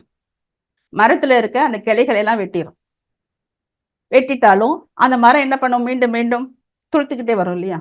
அப்போ அந்த மரத்தை வேரோட புடுங்கணும் அப்படின்னு சொன்னா மீண்டும் அதுல வராது. அந்த வேரோட புடுங்கிறதுக்கு எது நமக்கு துணையா இருக்கும் அப்படின்னு கேட்டீங்கன்னு சொன்னா தவம். ஏன்னா தவம் பண்ணும் பொழுது நம்மை பற்றியும் நம்மளோட உயிரை பற்றியும் பிரம்மத்தை பத்தியும் தெரிஞ்சுக்கிறோம். பிரம்மத்துடைய மூலம் அறிவு. அதனோட நம்ம அறிவை கொண்டு இணைக்கும் பொழுது அதுவே அனுபவமாக மாறிடும்னு சொல்றான். அது மட்டும் இல்ல, சயின்ஸா பாத்தீங்கன்னாலும் கேட்டீங்கன்னா நம்மளோட ஃப்ரண்டல் லோப், பிரெயின்ல இருக்கக்கூடிய ஃப்ரண்டல் லோப் நல்லா ஆக்டிவேட் ஆகும் தவம் பண்ணும்போது. அப்ப நம்மளோட பர்சனாலிட்டி சேஞ்சஸ். அதே மாதிரி டெசிஷன் மேக்கிங், ஒரு முடிவை எடுக்கிறதுல ஒரு தனித்தன்மை, இது ரெண்டுமே நமக்கு வந்து சயின்ஸா ஃபார்ம் ஆகும். அப்ப தவம் பண்ணும் பொழுது வில் பவரோட ஸ்ட்ராங்கா இருந்து நம்ம இந்த விஷயங்கள் வந்து வெளியில வர முடியும். அதே மாதிரி அறம். அறம்னா என்ன? அற உணர்வு அப்படிங்கிறது ஒழுக்கம், கடமை, ஈகை. ஒழுக்கம் அப்படிங்கிறதுக்கு விளக்கம் நமக்கு தெரியும். தனக்கோ பிறர்க்கோ தற்காலத்திலோ பிற்காலத்திலோ உடலுக்கோ மனதிற்கோ அறிவிற்கோ துன்பம் தராத செயல். அடுத்ததா ஈகை. ஈகை அப்படிங்கிறது நிறைய பேர் நம்ம வந்து அடுத்தவங்களுக்கு கொடுக்கறது தான் தான தர்மம்னு நினைச்சிட்டு இருக்கோம். ஈதல் இசைப்பட வாழ்தல் அது வல்லது ஊதியம் இல்லை உயிர். ஈதல் கொடுக்கறது, இசைப்பட வாழ்தல் அப்படிங்கிறது மற்றவங்களோட ஒத்து உதவி வாழ்றது. இது ரெண்டும் தான் ஈதல். கடமை அப்படிங்கிறது நம்மளுடைய கடமை. மகரிஷி 5 கடமைகள் கொடுத்துருக்காங்க. இந்த கடமைகள்ல இருந்து என்னைக்குமே நம்ம பின்வாங்க கூடாது.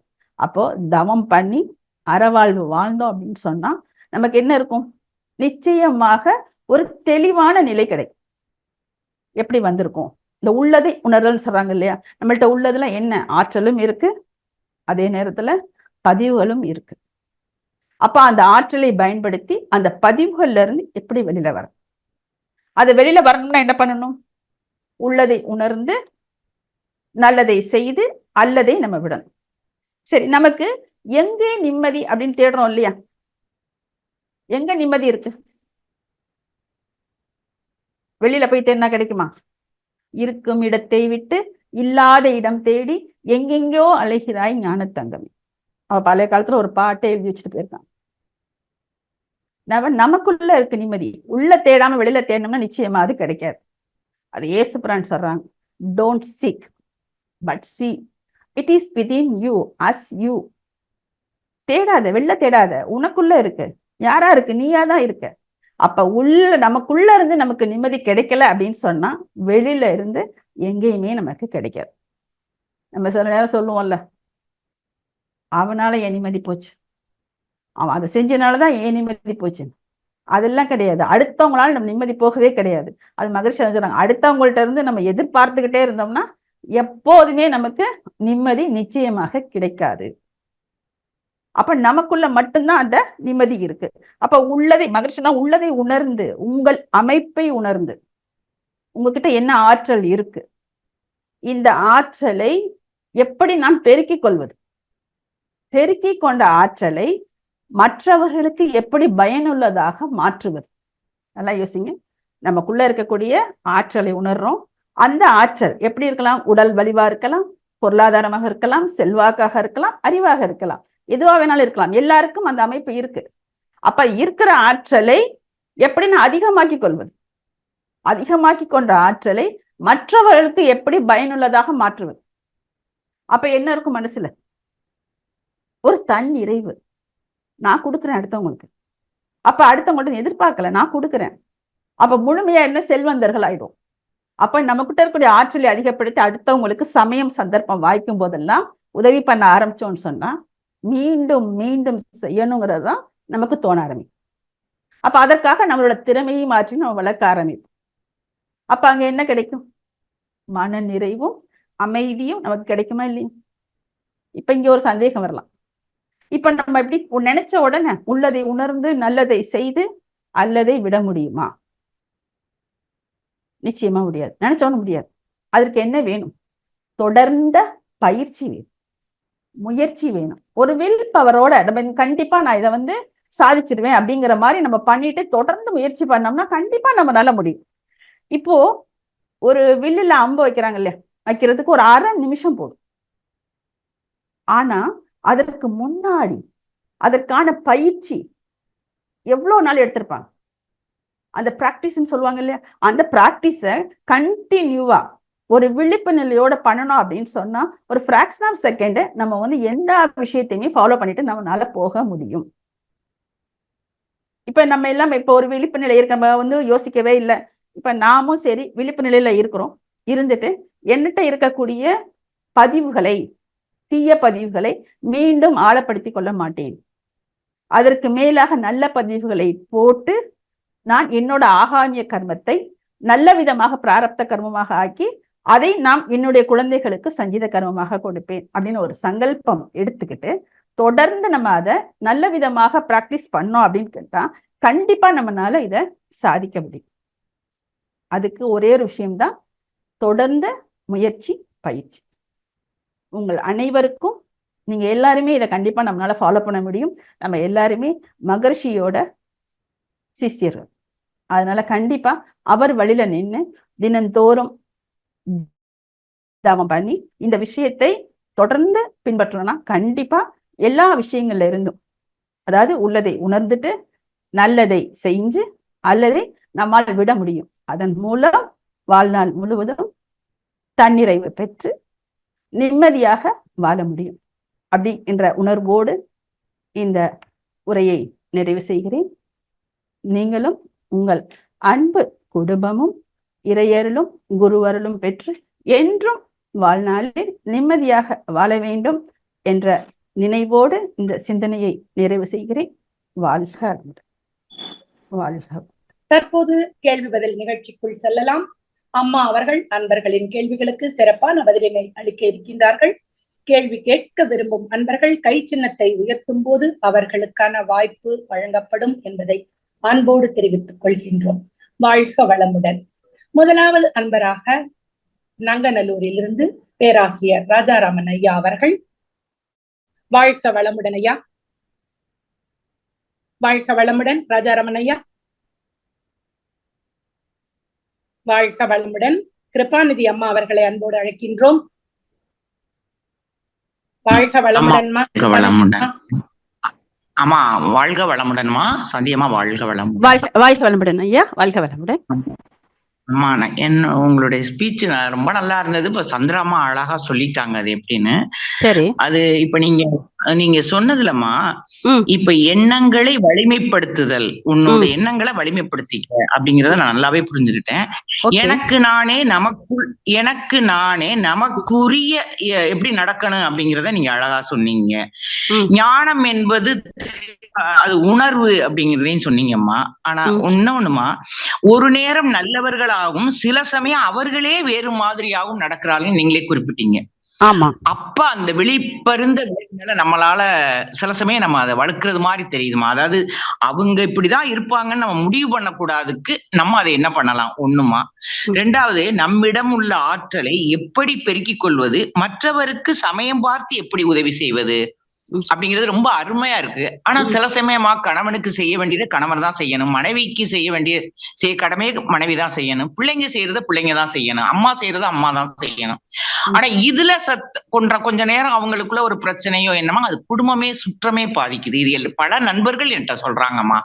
அதனால உங்கள்ட்ட இதை இன்னைக்கு தெளிவுபடுத்தலான்னு கேட்கிறேன். நன்றிம்மா. வாழ்க வளமுடன். வாழ்க வளமுடன் ஐயா. இப்போ நீங்க கேக்குறது கணவன் செய்யறத கணவன் தான் செய்யணும், மனைவி செய்யறத மனைவி தான் செய்யணும்னு சொல்றீங்க இல்லையா? இந்த எதிர்பார்ப்பு அங்க வந்துருதா? ஒவ்வொருத்தரும் யார் யார் எதை செய்யணுமோ அதைத்தான் செய்யணுங்கிற எதிர்பார்ப்பு நம்ம மனசுல வச்சிருக்கோம் இல்லையா? அந்த எதிர்பார்ப்பு இல்லாம யாரால என்ன செய்ய முடியுதோ அந்த சூழ்நிலைக்கு தக்கவாறு ஒருத்தருக்கு ஒருத்தர் அட்ஜஸ்ட் பண்ணி விட்டு கொடுத்து போறதானே. அந்த மாதிரி போகிறப்போ கண்டிப்பா நமக்குள்ள அந்த ஒரு பிணக்கு வராதுயா. அதுதான் மெயின். என்னால முடிஞ்சதை நான் பண்றேன், அவங்களால முடிஞ்சதை அவங்க பண்ணுவாங்க, அவ்வளவுதான். அவங்க தான் பண்ணணும் அப்படிங்கிற அந்த ஒரு ஆப்ஷன் நீங்க வைக்காம இருந்தா நல்லா இருக்கும். ஐயா நன்றிமா. இப்ப ஒரு நேரம் ரொம்ப நல்லவங்களா இருக்காங்க, ஆமா. ஒரு நேரம் வேற மாதிரி இருக்காங்க. அதுக்கு என்னமா பண்றது? வாழ்க வளமுடன். ஐயா ஒரு நேரம் நல்லவங்களா இருக்காங்கன்னா நம்ம மனம் அப்ப அமைதி நிலையில இருக்குன்னு அர்த்தம். ஏன்னா அமைதி நிலையில இருக்கும்போது நம்ம வந்து அமைதியா இருப்போம். நம்ம வந்து பேலன்ஸ்டா உணர்ச்சி வேகப்பட்ட நிலையில இருக்கும் பொழுது நம்மால் வந்து நம்மளே நினைச்சா கூட அந்த அமைதி நிலைக்கு வர முடியாது. அதனாலதான் மகரிஷி விளைவறிந்த விழிப்பு நிலைன்னு கொடுக்குறாங்க. அது நார்மலா விழிப்பு நிலைன்னு கூட கொடுக்கல, விளைவு அறிந்த விழிப்பு நிலை. இந்த விளைவு வரும், அதுக்காக நான் வந்து விழிப்பு நிலையில இருக்கணும் அப்படிங்கிறத ஒரு அவேர்னஸோட நீங்க நினைக்கலாம் எப்போதுமே நம்ம விழிப்பு நிலையில இருக்க முடியுமான்னு. ஆனா அதையும் நம்ம பழக்கத்துக்கு கொண்டு வந்துட்டோம்னா ஆட்டோமேட்டிக்கா அதுவே நம்மளுக்கு வந்துடும். இப்ப ஹேபிட் வந்துடும் இல்லையா, ஆட்டோமேட்டிக்கா இப்ப எவ்வளவு பழக்கங்கள் நம்ம பின்பற்றிட்டு இருக்கோம். அதே மாதிரி நல்ல விஷயங்களையும் நம்ம பழக்கத்துக்கு கொண்டு வந்துடணும் அப்படிங்கிறது மகரிஷியோட கருத்து. நன்றிமா, மிகவும் சிறப்பு. வாழ்த்துக்கள். வாழ்க வளமுடன். நன்றி சந்திராமா. நன்றிமா. வாழ்க வளமுடன். வாழ்க வளமுடன். மிக்க நன்றி அம்மா. அடுத்த சாம்சங் SM-A226B உங்க பேரை சொல்லி அறிமுகப்படுத்திட்டு அம்மாவோட பேசுங்க. சாம்சங் உங்களுக்கு அன்மியூட் கொடுத்திருக்கோம். சாம்சங் அந்த மைக் ஒரு முறை டச் பண்ணுங்க. வாழ்க வளமுடன். சாம்சங் SM போட்டிருக்கு பாருங்க, கை உயர்த்தி இருக்கிறீங்க, உங்களுக்கு அன்மியூட் ஆப்ஷன் கொடுத்திருக்கோம். மைக்க ஒரு முறை டச் பண்ணுங்க. வாழ்க வளமுடன். வாழ்க வளமுடன். நங்கநல்லூரிலிருந்து ராஜாராமன் ஐயா, வாழ்க வளமுடன். அம்மா வாழ்க வளமுடன். வாழ்க வளமுடன் ஐயா. நீங்க அன்மியூட் கொடுத்தீங்க, நான் டச் பண்ணேன்னா அன்மியூட் கிளியர் ஆக மாட்டேங்குதுமா, அதான் லேட் எனக்கு. ஓகேங்க ஐயா, வாழ்க வளமுடன். சரிம்மா, ராஜாராமன் நங்கநல்லூர்ல பேசுறேன். அம்மா காணுமங்கள் வாழ்த்துக்கள்மா. ரொம்ப இந்த தலைப்பை பார்த்த உடனே கொஞ்சம் குழம்பி இருந்தேன். எங்கே நிம்மதின்னு சொல்றீங்களே, இது பல பேருக்கு விளக்கம் கொடுக்காமலே அப்படியே மழை விட்டாங்க, என்ன பேச போறாங்க அப்படின்னு குழப்பமா இருந்தது.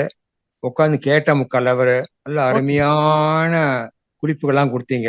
ரொம்ப சந்தோஷமா, மன நிறைவா இருந்ததுமா. அது நன்றி ஐயா, நன்றி. நிறைய ஹிண்ட் கொடுத்தீங்க. ரொம்ப உங்களை பார்த்தா ஒரு ப்ரொஃபஸர்மா தெரியுது, டீச்சிங் ப்ரொஃபஸர்மா தெரியுது. நல்ல அருமையான இருக்கு. என்னன்னா ஒரு சில வார்த்தைகள் உங்களை அப்ரிஷியேட் பண்ணி பேச போறேன். நான் கேட்கிற கேள்வி கொஞ்சம் வித்தியாசமான கேள்வியில கேட்கலான் இருக்கேன். கேளுங்க ஐயா. நீங்க நல்லா சொன்னீங்க, அருமையா பாயிண்ட்லாம் சொன்னீங்க. இந்த இன்பமும் துன்பமும் இல்லாத நிலை எழுதும்போது அமைதி வரும், அப்பதான் வந்து அறிவு நல்ல மேலங்க நிற்கும், சிந்தனை நன்னா வரும் சொன்னீங்க. நல்ல பாயிண்ட் இது, அது ஒரு புதியமான பாயிண்ட் இது. ஓகே ஐயா. இது மகரிஷி சொன்னதா கருத்து அது? ஆமா ஐயா, எல்லாமே மகரிஷி சொன்ன கருத்து தான் ஐயா. ரொம்ப நல்லதா. அப்புறம் ஒரு கொட்டேஷன் சொன்னீங்க இங்கிலீஷ்ல, ignorance is own experience சொன்னீங்க. அது ரொம்ப அருமையா இருந்தது. ஆமா ஐயா, இக்னோர் அவர் ஓன் எக்ஸ்பீரியன்ஸ். அதுவும் அருமையா இருந்ததுமா. சரி, இப்போ இன்னொரு கேள்வி, இது கொஞ்சம் நீங்க மனசு கஷ்டப்படாதீங்க கேட்கற கேள்வின்னு சொல்லிட்டு. ஒண்ணும் இல்லையா, சொல்லுங்க ஐயா. 40 நிமிஷம் உங்களை கவனிச்சதுனால நான் அந்த கேள்வி கேட்கிறேன். கேளுங்க ஐயா. நீங்க வந்து பழக்கம் விளக்கம்னு சொல்லிட்டீங்க, ரைட்டு, எல்லாம் ரைட்டு, ஓகே.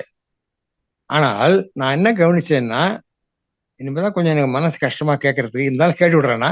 கேளுங்க ஐயா. நீங்க பேசிட்டு இருக்கும் பொழுதே பல முறை உங்க பார்வை மேல் பக்கம் போச்சு, ஏமா அது? அது கிளாக் மாட்டிருந்தது சார், டைமை மெயின்டைன் பண்ணுங்கிறதுக்காக. அப்படியா? ஆமா அப்படியா? ஆமா, என்ன டைமை மெயின்டைன் பண்ணணும், அதுக்கு ஏத்த மாதிரி நான் கொடுக்கணும் இல்லையா, அதுக்காக.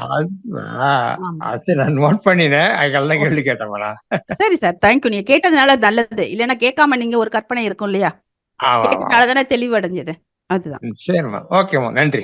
நன்றி, வாழ்க வளமுடன். வாழ்க வளமுடன். அடுத்த அன்பராக சென்னையிலிருந்து வளர்மதி அம்மா அவர்கள், வாழ்க வளமுடன். வளர்மதி. நன்றி அம்மா, வாழ்க வளமுடன். சந்திராம்மா, இணைப்புக்கு நன்றி. அம்மா வாழ்க வளமுடன். அம்மா வாழ்க வளமுடன்ப்பா. உங்க உரை மிகவும் சிறப்பாக இருந்ததம்மா. நன்றி அம்மா. முந்தி ஒரு பாடல் வரும், எங்கே நிம்மதி எங்கே நிம்மதி அங்கே எனக்கு ஒரு இடம் வேண்டும். அந்த இடம் வந்து நான் சொர்க்கம் தான் நினைச்சிருந்தேன் அப்போ, மணவளக்கடைக்கு முன்னாடி வரும்போது. ஆனா இப்ப மணவளக்கடைக்கு வந்ததுக்கு அப்புறம் அந்த இடம் நம்முடைய மணவளக்கலைதான்றத ஊர்ஜிதப்படுத்திடுச்சு. கண்டிப்பா கண்டிப்பா. வந்ததுக்கு அப்புறம் தான் எனக்கு பல மாறுதல்கள். அத சொல்ல வார்த்தைகளே இல்லையம்மா. 2020 வந்தேன். குடும்பத்துல அப்படி ஒரு அமைதி, எதையும் ஒரு ஏற்கனவே நான் விட்டு கொடுத்து போற தன்மை, அன்பு, கருணை எல்லாமே இருக்கு இயற்கையாகவே. ஓகே. மகரிஷி கிட்ட வந்ததுக்கு அப்புறம் பல மாற்றம், சொல்ல வார்த்தைகள் இல்லை. ஆனால் அதுல பெரிய வருத்தம் என்னன்னா, நம்ம நம்ம மன்றத்துக்கு போனா கூட நம்ம மனவளக்கலை அன்பர்களே பிடிச்சவங்க பார்த்து சிரிக்கிறது, பிடிச்சவங்களுக்கு பார்த்து வாழ்க வளமுடன் சொல்றது, எனக்கு இதெல்லாம் ரொம்ப கஷ்டமா இருந்துச்சு. நான் யார பார்த்தாலுமே வாழ்க வளமுடன் சொல்லிடுவேம்மா. இத கேக்குறது தப்பா நினைச்சுக்காதீங்க. இல்லம்மா, சொல்லுங்க. இது என் குடும்பத்துல ஒரு பெரிய மாற்றத்தை நான் அனுபவிச்சேன். ஏன்னா அது ரொம்ப மிக சந்தோஷமா இருந்துச்சு எனக்கு. அப்போ நான் மன்றத்துக்கு போகும்போது இப்படி ஒரு நம்ம மனவளக்கலை அன்பர்களே இப்படி இருக்காங்கன்ற நினைக்கிறது எனக்கு ரொம்ப வருத்தத்தை உண்டாக்குச்சுமா. அதை எப்படி நான் எடுத்துக்கிறது எனக்கு தெரியலம்மா. வாழ்க வளமுடன் அம்மா. அம்மா வாழ்க வளமுடன். இப்போ நீங்க குடும்பத்துல உங்களுக்கு அவ்வளவு மாற்றத்தை ஏற்படுத்திச்சு இல்லையா? நீங்க குடும்பத்துல இருக்கிறவங்கள்ட்ட எந்த எதிர்பார்ப்பையும் வைக்கல. அதே மாதிரி நம்ம மன்றத்துக்கு போறோம் அப்படின்னு சொன்னா மற்றவங்கள்ட்ட எதிர்பார்ப்பு வைக்காமல், இவங்க இப்படி கேட்கல அப்படி கேட்கலங்கிற எதிர்பார்ப்பை வைக்காம, மகரிஷி சொன்ன மாதிரி நம்ம கிட்ட இருக்குது என்ன இருக்கு, அதை எப்படி நம்ம மற்றவங்களுக்கு பயனுள்ளதா மாற்ற முடியும், நம்மளோட திறமையை எப்படி வளர்த்துக்க முடியும், இந்த ஆங்கிள் திங்க் பண்ணீங்க அப்படின்னு சொன்னா அடுத்தவங்களை பத்தி நம்ம கவலையே பட தேவை. கண்டிப்பாமா, எனக்கு அடுத்தவங்களை பத்தி கவலையே கிடையாது. ஆனா நம்ம இப்போ நம்ம சொல்லனாலும் நம்ம பேசாம இருந்தாலும் நம்மளை பத்தி ஒரு மாதிரி சொல்றாங்க மனவளக்கலை அன்பர்களே. ஆமா, திருப்பி தான் சொல்றேன். அவங்க அதாவது மனவளக்கலை அன்பர்களே அப்படி சொல்றாங்கன்னா அவங்களோட கருத்தை அவங்க சொல்றாங்க, சரியா? அது நமக்கு உண்மையா தப்பான்றது நம்ம மனசுக்கு நமக்கு தெரியும் இல்லையா? நம்மளுக்கு எது சரின்னு படுறதோ அது சொல்லுவாங்க இல்லையா, கடமையை செய் பலனை எதிர்பார்க்காதே. நம்ம மனசுக்கு திருப்தின்னு படுறத சரின்னு படுறத நம்ம பண்ணிட்டு போயிட்டே இருக்கணும். அதுதான் சர்வீஸா இருக்க முடியும், உண்மையான சர்வீஸா இருக்க முடியும். அடுத்தவங்கள்ட்ட இருந்து நம்ம எதையும் எதிர்பார்க்க வேண்டாம். அவங்க இப்படி நடக்கணும் அப்படி நடக்கணும் நம்ம எதிர்பார்க்கறப்ப அங்க ஏமாற்றமும் வருத்தமும் தான் வரும். நம்ம எதிர்பார்ப்பே இல்லம்மா. எனக்குதான் நான் குடும்பத்திலே எதிர்பார்ப்பு வச்சுக்கிறது இல்லம்மா. அதேதான். அப்ப குடும்பத்துல நம்ம எதை கொடுக்குறோமோ ஒரு சாக்ரிஃபைஸோட பண்றோம் இல்லையா, அதே சாக்ரிஃபைஸ நம்ம எல்லா இடங்கள்லயும் செஞ்சிட்டோம்னா பிரச்சனை இருக்காது. வாழ்க வளமுடன். ஓகே, தேங்க்யூமா, நன்றி. வாழ்க வளமுடன். வாழ்க. அடுத்த அன்பராக அமுதா அம்மா அவர்களை அன்போடு அழைக்கின்றோம். திருநெல்வேலியிலிருந்து பேசுறேம்மா. வாழ்க வளமுடன்மா. வாழ்க வளமுடன். வாழ்க வளமுடன்மா. ஆமா, எனக்கு வண்டியில இருந்து விழுந்துட்டேன். கை அடிபட்டு 1 வருஷம் ஆயிட்டு. சரி. நான் ரெகுலரா எக்ஸசைஸ் பண்ணிட்டே தான் இருக்கேன். ஆனா கை வலிக்கதான் செய்யுது. செய்யலாமா? என்னது 1 வருஷமா எக்ஸசைஸ் பண்ணிட்டு இருக்கேன், கை வலிக்குதா? இல்லம்மா, வண்டியில இருந்து விழுந்துட்டேன். சரி. விழுந்ததுல கை கொஞ்சம் வலி அதிகமாயிட்டு, அதுக்கு ட்ரீட்மெண்டா எடுத்துட்டேன், நல்லா ஆயிட்டேன் இப்போ. சரி. மறுபடியும் கண்டினியூ பண்ணிட்டு தான் இருக்கேன் எக்ஸசைஸ் எல்லாம். ஆனா பண்ணும்போது அதிகமா வலி, பாரமா இருக்கு கை அந்த பக்கம். எக்ஸசைஸ் பண்ணும்போது பாரமா இருக்கா? இல்ல, என்ன சொல்ல, வலிக்குது. அதான் சொல்ல முடியுது. இல்ல, என்னன்னு கேட்டீங்கன்னா எதுவுமே நமக்கு எந்த அளவுக்கு அந்த பகுதி அஃபெக்ட் ஆயிருக்கோ அதை பொறுத்து தான் ரிசல்ட் இருக்கும். பொறுமையா நீங்க என்ன பண்ணுங்கன்னா, எக்ஸசைஸ் பண்றதோட நம்மளோட ரிலாக்ஸேஷன் இருக்கு இல்லையா, ரிலாக்ஸேஷனை பர்டிகுலரா அந்த இடத்துல நல்லா ஆழ்ந்து பண்ணுங்க. எங்க உங்களுக்கு பெயின் இருக்கோ அந்த இடத்துல மெடிக்கேட்டடா நம்மளோட ரிலாக்ஸேஷனை ஆழ்ந்து பண்றப்போ கண்டிப்பா நீங்க அதுல இருந்து முழுமையா வெளியே வர முடியுமா? கை வெயிட்டா இருக்கு, இந்த இடது பக்கம் நார்மலா. ஆமா, அது வெயிட்டா இருக்குதுன்னா நம்மளோட பிளட் சர்க்குலேஷன் கரெக்டா இல்லைன்னு தான் அர்த்தம். நீங்க அதனால நீங்க நம்மளோட எக்ஸசைஸோட இந்த ரிலாக்ஸேஷனை டீப்பா இருக்கணும். பர்டிகுலரா நீங்களுக்கு எங்க பெயின் இருக்கோ, எங்க அந்த மாதிரி வித்தியாசமா ஃபீல் பண்றீங்களோ அந்த இடத்துல மெடிக்கேட்டடா அந்த ரிலாக்ஸேஷனை ரொம்ப ஆழ்ந்து பண்ணுங்க. நிச்சயமா உங்களால அதுல இருந்து வெளியில வர முடியும். நன்றிமா. வாழ்க வளமுடன். வாழ்க வளமுடன். அடுத்த அன்பராக பத்மாவதி அம்மா அவர்கள். வாழ்க வளமுடன் அம்மா. பத்மாவதி அம்மா, அம்மா கிட்ட உங்க கேள்வியை கேட்கலாம். மைக்கு ஒரு முறை டச் பண்ணுங்க பத்மாவதி அம்மா. அன்மியூட் கொடுத்திருக்கு உங்களுக்கு பத்மாவதி அம்மா. வாழ்க வளமுடன். அடுத்த அன்பராக பத்மாவதி அம்மா, இணைப்பில் இருக்கீங்களா?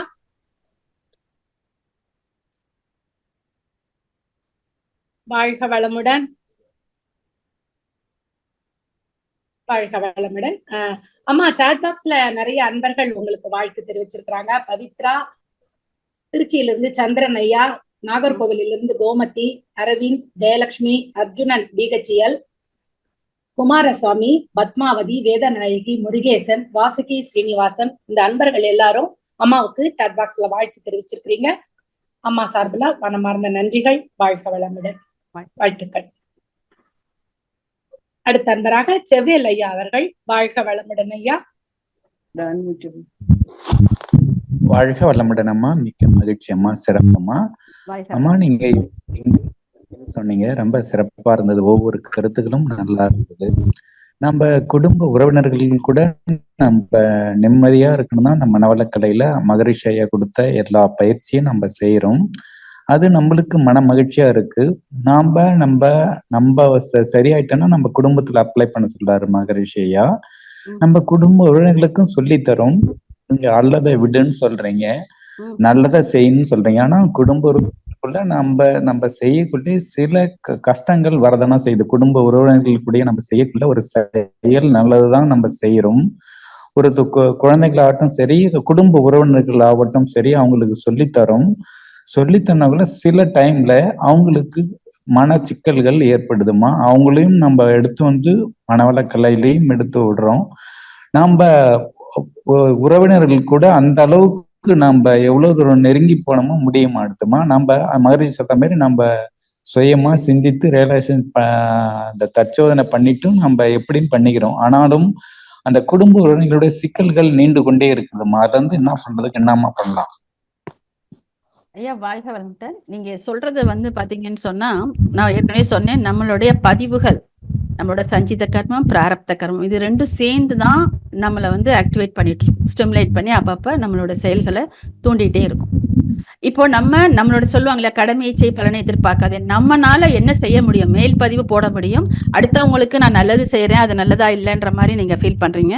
நல்லது அப்படின்னு சொன்னா நீங்க சொல்றதுதான் உங்களோட கடமையா இருக்க முடியும். ஃபாலோ பண்றது அவங்களோட பதிவுகளை பொறுத்து தான் இருக்கும். அவங்களுக்கு நல்லதா இருந்ததுன்னா, நல்ல பதிவா இருந்தா அவங்க எடுத்துக்குவாங்க. அப்படி இல்லைன்னு சொன்னா அவங்களுக்கு கொஞ்சம் காலம் பிடிக்கும், அவ்வளவுதான். இத நம்ம ஒரு கவலையா, இப்ப நீங்க இதை நினைச்சு கவலைப்படுறதுனால எதுவுமே மாற போறது இல்லை இல்லையா? நீங்க என்ன நினைக்கிறீங்களோ, என்ன உங்களுக்கு மனசுக்கு சரின்னு படுதோ, நல்ல விஷயங்களை அடுத்தவங்களுக்கு நம்ம செஞ்சுட்டே போகணும். அங்க இருக்கக்கூடிய ரிசல்ட்டை பத்தி, விளைவை பத்தி கவலைப்படக்கூடாது. சரிங்கம்மா. வாழ்க வளமுடன். மகிழ்ச்சிமா. வாழ்க வளமுடன். வாழ்க வளமுடன். நல்ல சிறப்பான விளக்கம் அம்மா. வாழ்க வளமுடன். அடுத்த அன்பராக ராமன் ஐயா அவர்களை அன்போடு அழைக்கின்றோம். வாழ்க வளமுடன் ஐயா. மைக்க ஒரு முறை டச் பண்ணுங்க. அன்மியூட் ஆப்ஷன் கொடுத்திருக்கோம். வாழ்க வளமுடன்மா. வாழ்க வளமுடன் ஐயா. அம்மா கூட ரொம்ப ரொம்ப ரொம்ப சிரமமா இருந்ததுமா. இப்போ சொன்ன மாதிரி ஒரு ஒரு கெட்ட நிகழ்வு நடந்துருது, நம்மளுக்கு ஒரு ஏமாத்திடுறாங்க, செஞ்சிடுறாங்க, நாம நினைச்சது பிளான் பண்ண மாட்டல. அப்போ இருந்தா கவலை அதிகமா வந்துட்டே இருக்கு. ஏமாது இந்த பதிவுகள் என்னமா பண்றது? வாழ்க வளமுடன் ஐயா. அதாவது ஏமாத்திடுறாங்க அப்படின்னு சொல்றாங்க இல்லையா, கவலை வந்துருது அப்படின்னு சொல்லிட்டு மகிழ்ச்சி சொல்லுவாங்க. ஏமாறுறவங்கள விட, அதாவது ஏமாத்துறாங்க இல்லையா, அவங்கள விட ஏமாறுறவங்க தான் தப்பு பண்றாங்கன்னு சொல்லுவாங்க. நம்ம கவனமா இருக்கணும் அப்படின்னு சொல்லுவாங்க. அதே மாதிரி இப்போ நீங்க கவலைப்படுறதுனால ஏதாவது ஒரு விஷயம் மாறுமா அப்படின்னு சொன்னா மாறாது இல்லையா? கவலைப்படுறதுனால எதையுமே நம்மளால மாற்ற முடியாது. அப்ப என்ன பண்ணணும்? நம்மளோட திறமையை வளர்த்துட்டு அதுல இருந்து எப்படி வெளியில வரலாம்? ஏன்னா அதான் சொல்றாங்க, பிறக்கும் போதே சிக்கல் நம்ம கூட வந்துருச்சு. அந்த உடனே நம்ம அந்த சிக்கல் என்ன பண்றோம், உடனே போயிடணும்னு எதிர்பார்க்கிறோம். அதுக்கு என்னென்ன செய்யணுமோ திட்டமிட்டு சிந்திச்சு அந்த செயல்களை தான் செய்யறதுதான் நம்ம வேலை. விளைவு கண்டிப்பாக இயற்கை கொடுக்கும். சரிம்மா. இப்போ நீங்க இந்த உரையை கேட்க சொல்ல நல்லா இருக்குமா? திரும்ப ஸ்ப்ரிங் மாதிரி திரும்ப அதே ஒளி பண்ண சொல்லுது.